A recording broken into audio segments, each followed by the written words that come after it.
tarde, caros ouvintes da Universitária FM. Está no ar agora o programa Resenha Econômica, que vai ao ar todas as quartas-feiras e tem o objetivo de proporcionar esclarecimentos acerca de temas e conceitos chaves da economia. Eu sou Hugo Tavares. E eu sou Annelise Davi.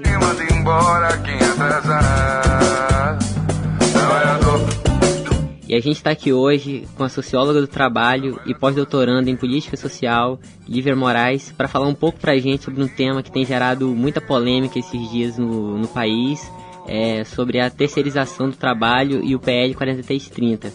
Boa tarde, Lívia, tudo bem? Boa tarde, ouvintes. Lívia, para a gente começar já aqui, antes de entrar definitivamente no que seria o PL 4330, você poderia falar um pouco para a gente o que exatamente seria o processo de terceirização do trabalho, para esclarecer primeiro para os nossos ouvintes, antes de entrar nesse tema que tem gerado tanta polêmica no Brasil? Então, a terceirização, nos últimos 25 anos da história do país, ela se tornou o mais importante recurso estratégico das empresas para a gestão e redução dos custos da força de trabalho. Na verdade, a definição de terceirização não é convencional, não tem uma convenção a respeito disso. Eu me pauto pela pesquisa da professora Paula Marcelino, da USP, que desde o seu mestrado vem estudando o processo de terceirização, e ela diz que um conceito, uma definição abrangente que ela propõe é que todo o processo de contratação de trabalhadores é feito por uma empresa interposta. Ou seja, ao invés da relação se dar diretamente entre a empresa e o trabalhador, existe uma outra empresa no meio desse contrato. Então, a relação onde o trabalho é realizado por uma empresa, mas contratado de maneira imediata por outra. As principais formas de terceirização hoje no Brasil, que a gente pode encontrar, é a cooperativa, que geralmente ela é criada por trabalhadores que foram demitidos, eram trabalhadores diretos que foram demitidos e para serem recontratados como terceirizados montam uma cooperativa. Pode ser uma rede de fornecedores, por exemplo, autopeças que são fornecidas para montadoras. Disse que as fornecedoras são menos precarizadas, mas não é bem assim. Geralmente as parceiras, joint venture, é que têm vantagens nesse processo. Os fornecedores também têm trabalho precarizado. Essa empresa terceirizada, ela pode ser externa, a empresa contratante, por exemplo, call center ou telemarketing. A empresa pode ser interna, como, por exemplo, faxina, segurança, logística, RH, etc. Também há uma coisa muito nova e que cresce muito no país, que é o processo de pejotização, ou seja, cria-se uma personalidade ou uma pessoa jurídica. Então, aquele trabalhador é demitido e recontratado como empresa.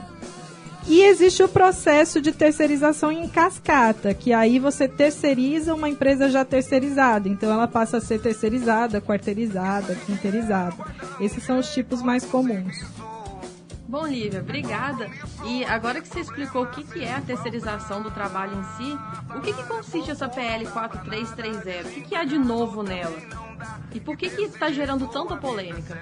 Então, essa PL é um projeto de lei que foi colocado em pauta em 2004, cujo relator foi o deputado Sandro Mabel, do PMDB. Esse projeto foi deixado de lado por um tempo, dada a pressão da classe trabalhadora, mas foi retirado agora em caráter de urgência pelo presidente da Câmara para ser votado. Sob o pretexto de regular o trabalho dos terceirizados, na verdade, essa PL amplia as possibilidades de se terceirizar mais trabalhadores.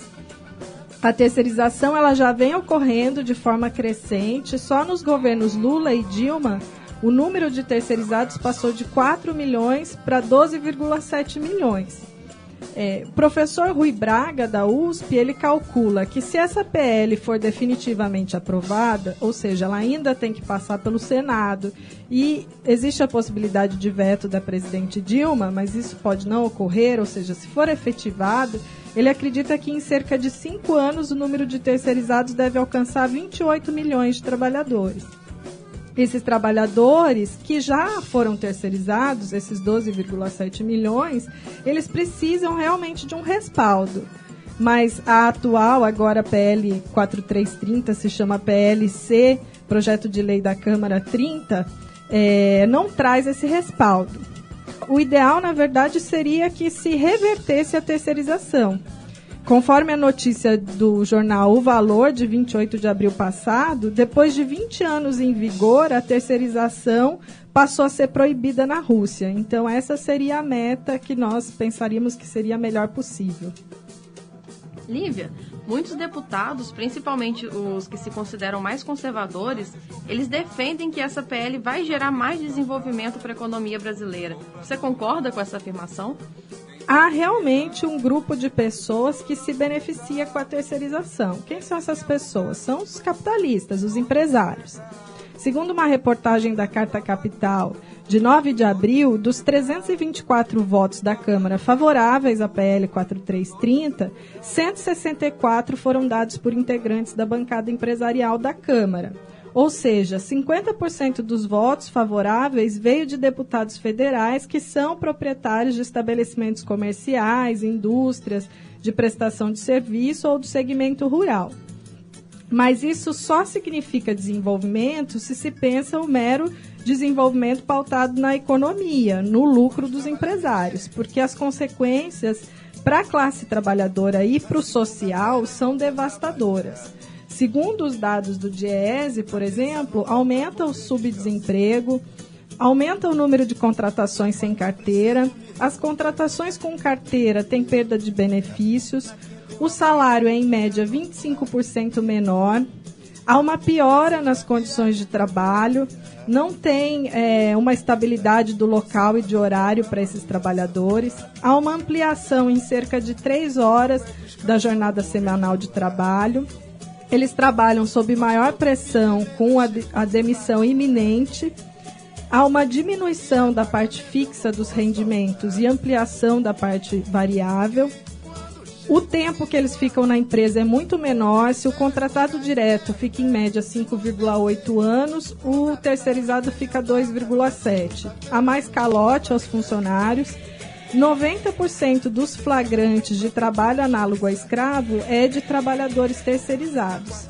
Sem contar que, com o aumento de desempregados, através do aumento da jornada e da intensificação, precisa-se de menos trabalhadores. Esses trabalhadores com trabalho intensificado correm mais riscos de acidente, então tem uma sobrecarga ao SUS e ao INSS. As empresas terceirizadas costumam burlar os impostos. Os salários são menores, então as pessoas não têm condições de pagar a escola privada, nem convênio médico, o que vai recair sobre o sistema público.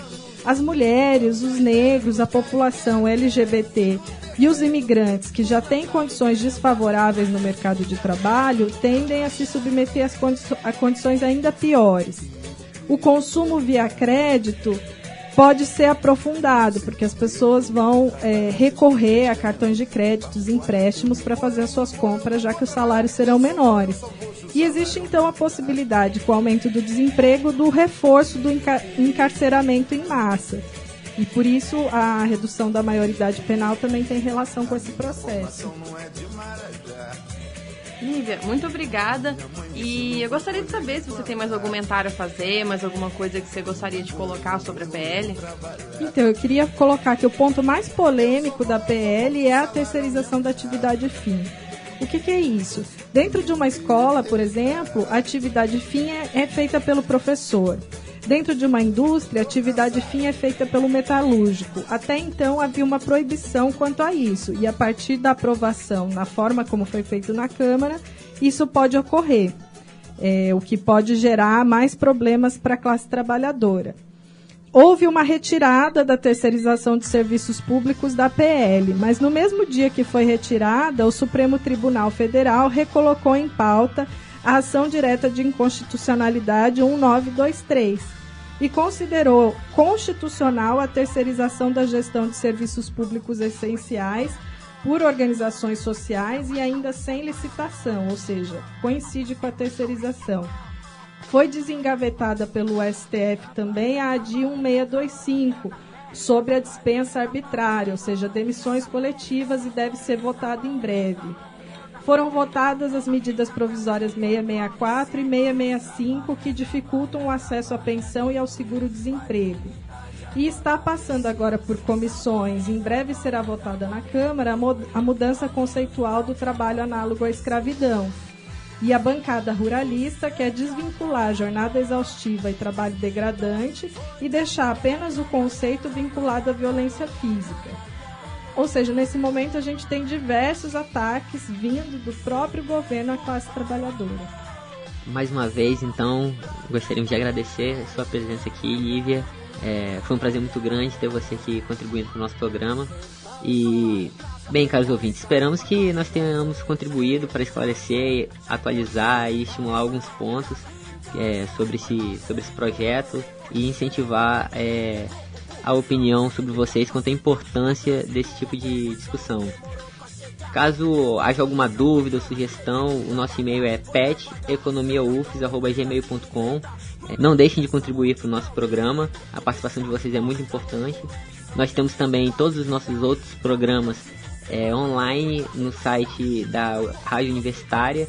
O site da rádio é o seguinte: www.universitariafm.ufs.br. Para acessá-los é só entrar lá no site e vocês podem ouvir nossos demais programas.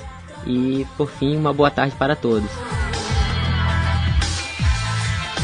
Sem tempo para o amor, só pra trabalhar, trabalhar. Você que trabalha, que luta, batalha, que busca o melhor pra viver. Todo dia sem falha, juntou sua tralha e sai logo amanhecer. Tá, não fica na vale, não joga toalha e nem pensa em fazer. Mas tem sempre o canalha que só atrapalha e cresce só em você. É difícil entender quem eu sou, desistir do mundão do amor, se encontrar sem ligar para a dor, encontrar meu lugar, sei que vou. Você é trabalhador, o que despertou foi trabalhar, trabalhar, trabalhar, trabalhar, trabalhar. Sem tempo para o amor, só pra trabalhar, trabalhar, trabalhar. Sem pausa, e passa, e já foi, sem pausa.